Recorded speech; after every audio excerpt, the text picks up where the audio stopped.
couple of risk management best practices.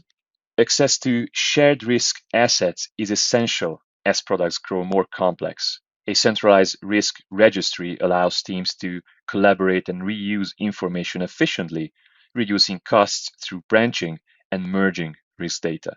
Risk traceability links risk data to project elements like requirements and test cases, helping teams manage changes and understand risks in context.